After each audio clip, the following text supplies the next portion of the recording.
সবজি এসে গেছে, চলো একটু বাজার করে নিই। আমাদের ও বলেই গেছিলো যে কিছু যদি বাজার এখানে চলে আসে নিয়ে নেবে, আমি তাহলে আর নেব না। ও বাজারের দিকেই গেছে, আজ যেহেতু রবিবার ও বাড়িতেই আছে, ডিউটিও আর যায়নি।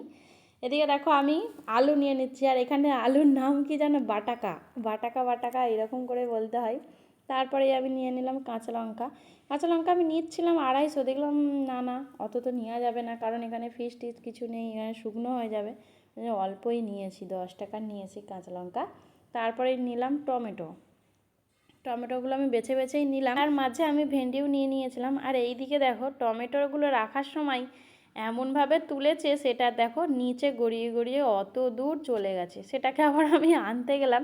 তার মাঝে একটা কুকুর এসে গেছে, কুকুর খাবে বলে দাঁড়িয়ে আছে। এখানে তো কুকুররা টমেটো মানে সব কিছুই খায়, যা দেবে তাই খাবে।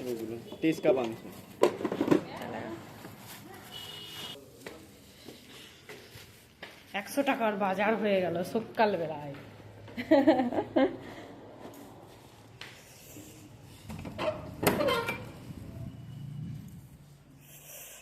দেখো আমার ঘন্টু বসে আছে। আমি রুমের মধ্যেই ছিলাম, এখানে সবজি বানাচ্ছিলাম, রান্না বান্না করবো বলে। তারপরেই দেখলাম বাজার এসেছে। মানে কিছু না কিছু আসলেই আমি ছুটে ছুটে বারান্দার দিকে যাচ্ছি, কারণ এইখানে কি বলে বলে ডাকছে আমি তো কিছু বুঝতেই পারছি না। সত্যি কথা যেটা সেটাই বললাম। ওই জন্য আমি ছুটে ছুটে বাইরে শুধু যাচ্ছি যে কী আসছে দেখি, দেখলে তো আমি বুঝতে পারবো কী আসছে। যাই হোক দেখো এইগুলোই বাজার করেছিলাম। আর এইখানেও অনেক কাঁচা লঙ্কা পড়ে আছে, এগুলো একটুকু ঝাল নয়, কারণ এইখানে এই কাঁচা লঙ্কাগুলো ফিয়ে দিয়েছিল আমাদের উনিকে, যখন ও বাজারে গেছিলো এগুলো এমনিই দিয়ে দিয়েছিল, কিন্তু একটুকু ঝাল নেই, ভালোই না। আর আমি এইগুলো আজ বাজার করেছি। চলো টাটা, বাই বাই।